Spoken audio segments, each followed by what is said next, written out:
जगदीश चंद्र बोस की ओ डायरी, जिसके खोने पर हिंदुस्तान को बहुत बड़ा नुकसान हुआ।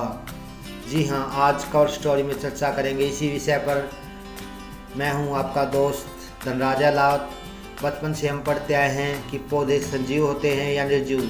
इसकी खोज प्रोफेसर जगदीश चंद्र बोस ने की थी। 30 नवंबर 1858 को पैदा हुए इस वैज्ञानिक ने एक झटके में वेजिटेरियन लोगों को नॉन वेजिटेरियन बना दिया। यही वो आदमी था जिसकी वजह से शाकाहारियों के मुंह से निर्मल मांस बख्शी के ताने सुनने वाले लोग एकदम से कहने लगे कि पौधों में भी तो जान होती है। लेकिन प्रोफेसर बोस की वैज्ञानिक खोजों के साथ ही एक विवाद भी जुड़ा हुआ है। रेडियो के आविष्कार का श्रेय हमेशा से इटली के वैज्ञानिक जी मार्कोनी को दिया जाता है। मार्कोनी को इस खोज के लिए 1909 का फिजिक्स का नोबेल पुरस्कार भी मिला। मगर हमेशा से कहा जाता है कि रेडियो की खोज प्रोफेसर बोस ने मार्कोनी से पहले ही कर ली थी। मगर ब्रिटिश उपनिवेशों का नागरिक होने के कारण उन्हें इसका श्रेय नहीं दिया गया। लंबे समय से चले आ रहे इस विवाद को अमेरिकी संस्था IEEE institute of electrical and electronics engineers ने सुलझाया। अमेरिकी वैज्ञानिकों के समूह ने 100 साल बाद इस गुत्थी को सुलझा दिया। 1896 में बोस और मार्कोनी दोनों ही लंदन में मौजूद थे। मार्कोनी जहां ब्रिटिश पोस्ट ऑफिस के लिए वायरलेस बनाने के प्रयोग कर रहे थे, वहीं बोस वहां एक लेक्चर टूर पर थे। मैक्सलर नाम की मैगजीन ने मार्च 1897 में इन दोनों वैज्ञानिकों के इंटरव्यू लिए। बोस ने अपनी बातचीत में मार्कोनी की काफ़ी तारीफ की। ब्रिटिश वैज्ञानिक उन दिनों मार्कोनी का उनकी अधूरी पढ़ाई और ख़राब नंबरों के कारण मजाक उड़ा रहे थे।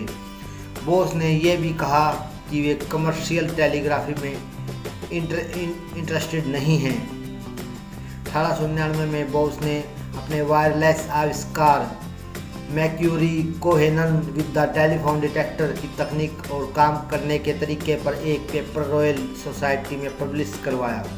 लेकिन इसे बुरी किस्मत ही कहेंगे कि बोस की वो डायरी खो गई जिसमें इस आविष्कार से जुड़ी हुई सारी डिटेल थी।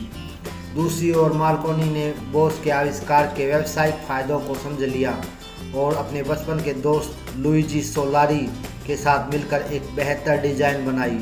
1901 में दुनिया के सामने रखी गई इस नई डिज़ाइन में बड़ा आधार बोस की तकनीक का था।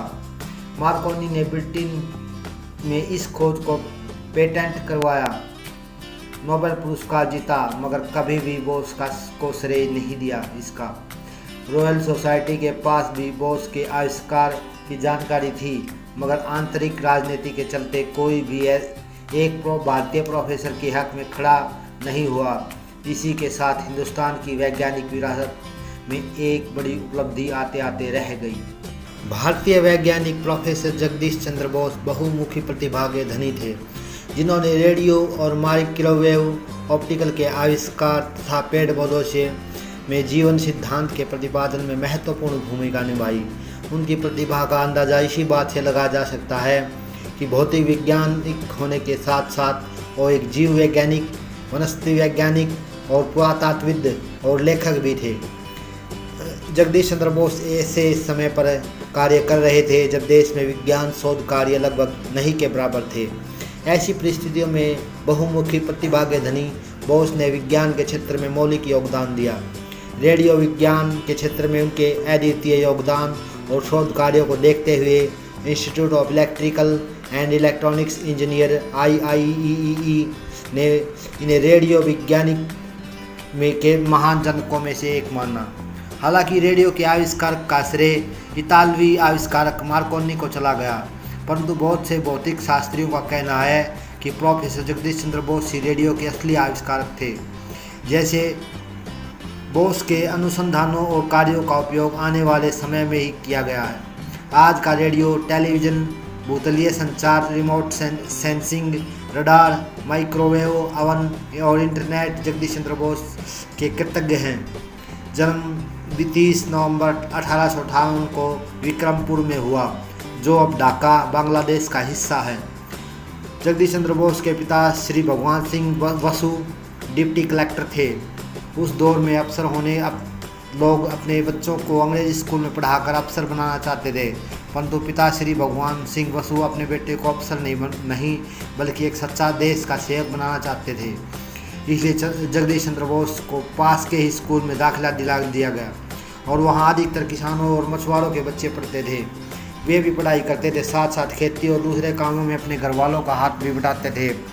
उन बच्चों के साथ रहकर बसु ने जीवन की वास्तविक शिक्षा को अपनाया और वही उन्हें शारीरिक श्रम करने की प्रेरणा भी मिली। सबको समान समझने की भावना पैदा हुई, मातृभाषा से प्रेम भी हो गया। पेड़ पौधों के बारे में जब उनके सवालों का उत्तर बचपन से ही में स्पष्ट नहीं मिला तो वे बड़े होने पर उनकी खोज में लग गए। बचपन के प्रश्न जैसे माँ पेड़ के पत्ते तोड़ने से क्यों रोकती थी, रात को उनके नीचे सोने जाने से क्यों रोकती थी, अपनी जिज्ञासु प्रवृत्ति के कारण आगे चलकर उन्होंने अपनी खोजों से पूरे संसार को चकित कर दिया। लंदन से रसायन शास्त्र और वनस्पति शास्त्र में उच्च शिक्षा ग्रहण करने के पश्चात भारत वापस आ गए। कलकत्ता के प्रेसिडेंसी कॉलेज में भौतिकी विज्ञान के अध्यापक बने। कॉलेज में उस समय अधिकतर अंग्रेज शिक्षक ही थे, प्रिंसिपल भी अंग्रेज ही थे। वहाँ भारतीयों के साथ भेदभाव किया जाता था। समान कार्य हेतु अंग्रेजों के मुकाबले में भारतीयों को बहुत कम वेतन दिया जाता था। बचपन से ही उन्होंने अपने देश और जाति के स्वाभिमान को समझा, अतः उन्होंने इस अन्याय का डटकर सामना किया। अध्यापन। जगदीश चंद्र बोस वर्ष 1885 में स्वदेश लौट कर आए और भौतिक विषय के सहायक प्राध्यापक के रूप में प्रेसिडेंसी कॉलेज में अध्यापन करने लगे। वहाँ 1915 तक कार्यरत रहे। उस समय भारतीय शिक्षकों को अंग्रेज शिक्षकों की तुलना में 1/3 वेतन दिया जाता था। इसका श्री जगदीश चंद्र बोस ने बहुत विरोध किया और 3 वर्षों तक बिना वेतन के लिए कार्य करते रहे। इसके कारण उनकी आर्थिक स्थिति खराब हो गई और उन पर काफ़ी कर्ज भी हो गया। इस कर्ज को चुकाने के लिए उन्होंने अपनी पुश्तैनी ज़मीन भी बेच दी। वनस्पति अनुसंधान। बायोफिजिक्स के क्षेत्र में उनका सबसे बड़ा योगदान यह था कि उन्होंने दिखाया कि पौधों में बायोफिजिक्स के क्षेत्र में उनका सबसे बड़ा योगदान यह था कि उन्होंने दिखाया कि पौधों में उत्तेजना का संचार वैद्युतिक इलेक्ट्रिकल माध्यम से होता है, न कि केमिकल माध्यम से। बाद में इन दावों को वैज्ञानिक प्रयोगों के माध्यम से सच साबित कर दिया। आचार्य बोस ने सबसे पहले माइक्रोवेव के वनस्पति के टिश्यू पर होने वाले असर का अध्ययन किया था।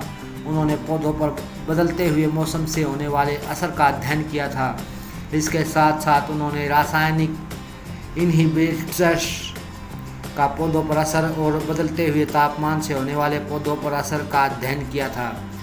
अलग अलग परिस्थितियों में सेल मेम्ब्रेन पोटेंशियल के बदलाव का विश्लेषण करके वे इस नतीजे पर पहुँचे कि पौधे संवेदनशील होते हैं, वे दर्द महसूस कर सकते हैं, स्नेह अनुभव कर सकते हैं इत्यादि।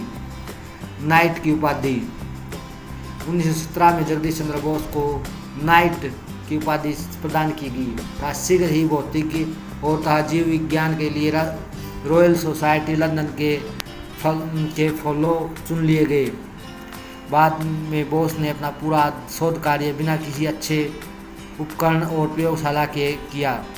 इसलिए जगदीश चंद्र बोस एक अच्छी प्रयोगशाला बनाने की सोच रहे थे। बोस इंस्टीट्यूट, बोस विज्ञान मंदिर इसी सोच का परिणाम है, जो कि विज्ञान के शोध कार्य के लिए राष्ट्र का एक प्रसिद्ध केंद्र है। प्रयोग और सफलता। जगदीश चंद्र बोस ने सूक्ष्म तरंगों माइक्रोवेव के क्षेत्र में वैज्ञानिक कार्य तथा अपवर्तन, विवर्तन और ध्रुवीकरण के विषय में अपने प्रयोग आरंभ कर दिए थे। लघु तरंग दैर्घ्य, रेडियो तरंगों और तथा श्वेत तथा पराबैंगनी प्रकाश दोनों की रिसीवर में गेलेना क्रिस्टल का प्रयोग बोस के द्वारा ही विकसित किया गया था। मार्कोनी के प्रदर्शन से 2 वर्ष पहले ही 1885 में बोस ने रेडियो तरंगों द्वारा बेतार संचार का प्रदर्शन किया था। इसी प्रदर्शन में जगदीश चंद्र बोस ने दूर से ही एक घंटी बजाई और बारूद में विस्फोट कराया था। आजकल प्रचलित बहुत सारे माइक्रोवेव उपकरण जैसे वेव गाइड, ध्रुवक, पराविद्युत लेंस, विद्युत चुंबकीय विकिरण के लिए अर्धचालक सहसूचक इन सभी उपकरणों का 19वीं सदी के अंतिम दशक में बोस ने आविष्कार किया और उपयोग किया था। बोस ने ही सूर्य से आने वाली विद्युत चुंबकीय विकिरणों के अस्तित्व का सुझाव दिया था, जिसकी पुष्टि 1944 में हुई। इसके बाद बोस ने किसी घटना पर पौधों की प्रतिक्रिया पर अपना ध्यान केंद्रित कर दिया। बोस ने दिखाया कि यांत्रिक, ताप, विद्युत तथा रासायनिक जैसी विभिन्न प्रकार की उत्तेजनाओं में सब्जियों के ऊतक भी प्राणियों के समान विद्युतीय संकेत उत्पन्न करते हैं। सम्मान: उन्होंने सन 1896 में लंदन विश्वविद्यालय से विज्ञान में डॉक्टरेट की उपाधि प्राप्त की। वह सन 1920 में रॉयल सोसाइटी के फेलो चुने गए। Institute of electrical and electronics engineers ने जगदीश चंद्र बोस को अपने वायरलेस हॉल ऑफ फेम में सम्मिलित किया।